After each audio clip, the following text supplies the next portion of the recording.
कि हम वहाँ खड़े थे तो राजेश ने आवाज लगाई कि गुरुजी आए, तब आपको होश आया, नहीं तो मालूम ही नहीं था, इतने डूबे थे। हाँ, यही एक उपासना सेवा का नियम होना चाहिए।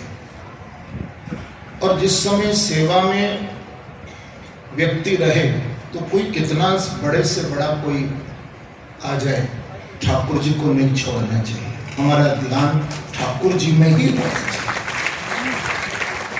मैं आपको एक बात बता देता हूं, हमारे पूज्य बाबा आचार्य गोस्वामी मधुसूदन लाल जी महाराज, जो कि एक बार बांके बिहारी जी की सेवा में थे, अंदर बिहारी जी का श्रृंगार कर रहे थे, तो बिहारी जी की पगड़ी बांध रहे थे। हमारे बिहारी जी की पगड़ी जो है 21 मीटर की होती है। कितने?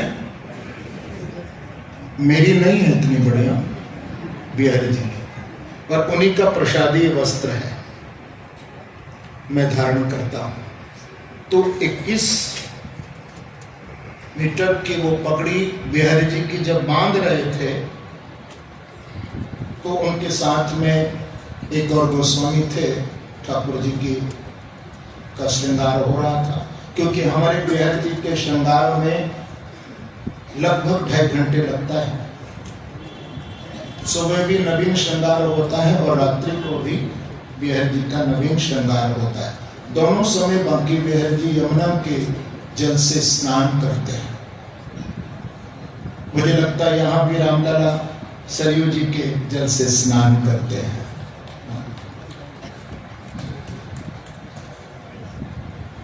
तो हुआ ये कि उसी समय कोई पंजाब से कोई भक्त, कोई सेठ होगा, तो वो दर्शन करने के लिए गुरुदेव का आया। तो पहले तो वो गए नहीं, बहुत आग्रह अंदर कराया गया कि ठाकुर जी की सेवा से 2 मिनट के लिए आकर के मुझे दर्शन दे दे, पूज्य गुरुदेव मैं प्रणाम कर लूं। अब बहुत आग्रह किया तो वो पगड़ी को जो साहेब गोस्वामी जी थे उनको सौंप करके वो बाहर आ गए, सिर्फ 2 मिनट के लिए, सिर्फ 2 मिनट। और उसने प्रणाम किया।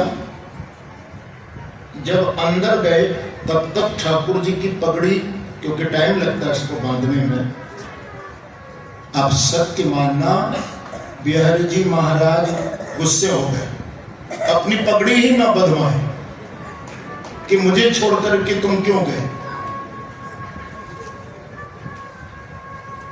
हमारे पूज्य बाबा ने ठाकुर जी के चरणों में नाक रगड़ी, प्रभु इतने नाराज क्यों होते हो।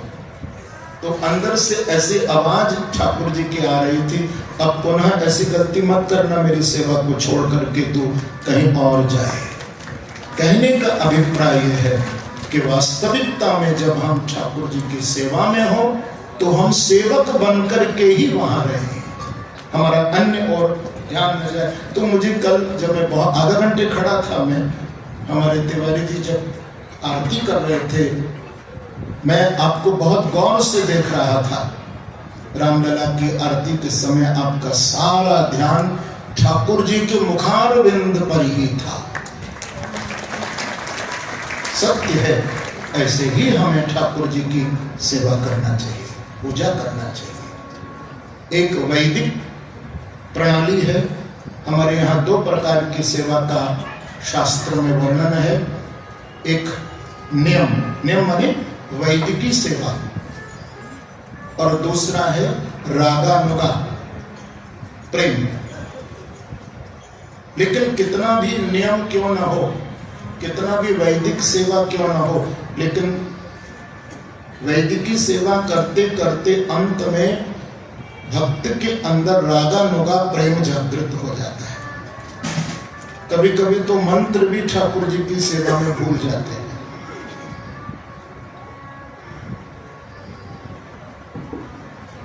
तो सेवा ऐसा ही होना चाहिए।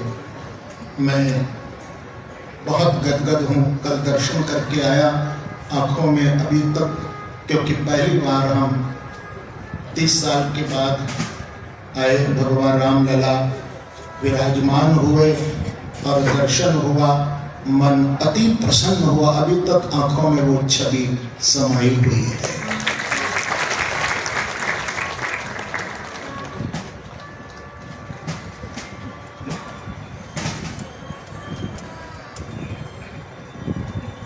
कल आप सुन रहे थे भागवत में कि भगवान ने इंद्र की पूजा को बंद करा करके गिरिराज महाराज की पूजा कराई थी।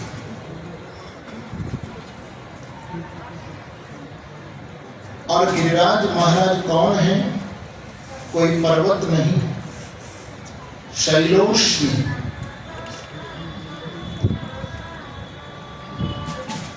सुखदेव जी महाराज कहते हैं कि द्रोणागिरी पर्वत के यहाँ पर श्री गिरिराज के रूप में, पुत्र के रूप में गिरिराज जी का जन्म हुआ है। जिस समय भगवान राम सेतु का निर्माण कर रहे थे,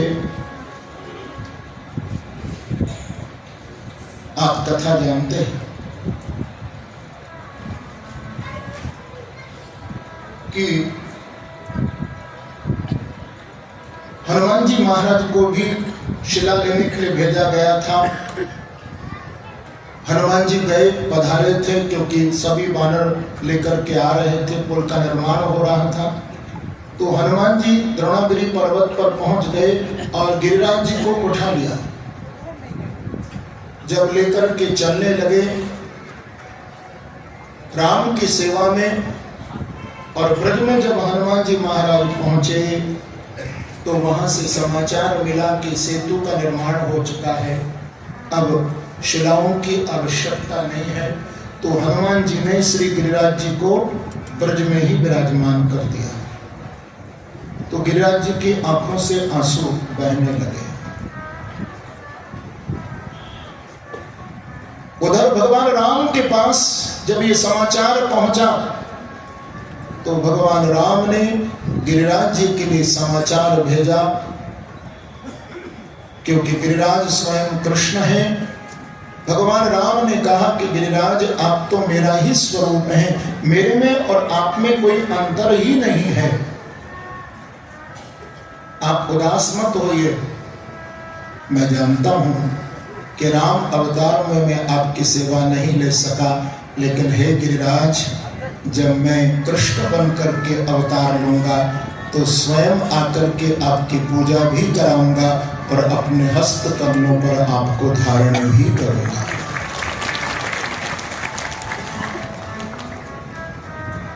शैलोष्मी इति ब्रुवन्,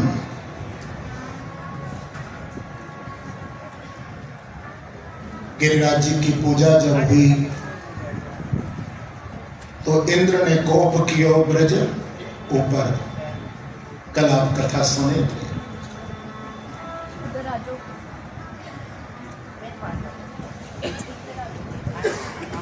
सांवर्तक मेघों के लिए इंद्र ने आज्ञा दी कि ब्रज के ऊपर वर्षा करना शुरू कर दो, इतनी बरसात करो कि सारा ब्रज ही डूब जाए। अब जब बारिश होने लगी, सभी ब्रजवासी उस वर्षा में जब घिर गए तो भगवान श्री कृष्ण की शरण में गोविंदम शरणम ययौ पहुंचे कि कृष्ण कृष्ण महाभाग त्वन्नाथम गोकुलम प्रभो त्रातुमर्हसि देवान्नः कुपिता भक्तवत्सल। भगवान ने कृष्ण के चरणों में जाकर के प्रणाम किया और ब्रजवासियों ने कहा कि कृष्ण कृष्ण महाभाग, हे महाभाग। हमारी दृष्टि में भैया महाभाग्यशाली व्यक्ति क्यों कौन होता है? जो बहुत धनवान व्यक्ति हो, प्रतिष्ठावान व्यक्ति हो, रूपवान व्यक्ति हो, पदवान व्यक्ति हो, लेकिन कृष्ण कृष्ण महाभाग। आज भगवान श्री कृष्ण को महाभाग कहकर के ब्रजवासी संबोधन कर रहे हैं। ये बताना चाहते हैं कि भैया महाभाग व्यक्ति वही बन जाता है जो भगवान की शरण में पहुंच जाता है, वो महाभाग हो जाता है। कृष्ण कृष्ण महाभाग, आप महाभाग। हम कहते हैं किसी को कि जब से आप हमारे जीवन में आए तब से हमारे भाग्य खुल गए,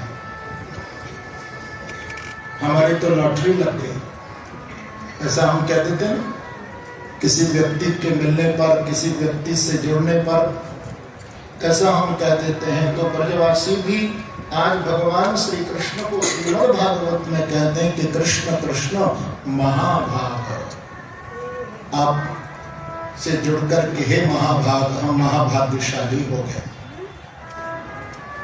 त्रातुमर्हसि देवान्नः कुपिता भक्तवत्सल, हे भक्तवत्सल आप हमारी रक्षा करें, रक्षा करें। ध्यान रखें भैया, संसार तो स्वार्थवश हमसे प्रीति करता है, कहीं न कहीं किसी का कोई स्वार्थ हमसे जुड़ा होता है, लेकिन स्वार्थ यदि कोई हमसे प्रेम करते हैं तो प्रभु के सिवा हमसे और कोई निस्वार्थ प्रेम नहीं कर सकता।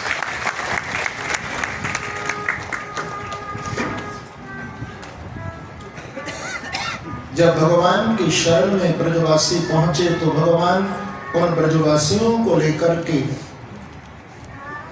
आगे आगे श्री कृष्ण है और पीछे पीछे समस्त ब्रजवासी अपने अपने गौधन को लेकर के जा रहे हैं।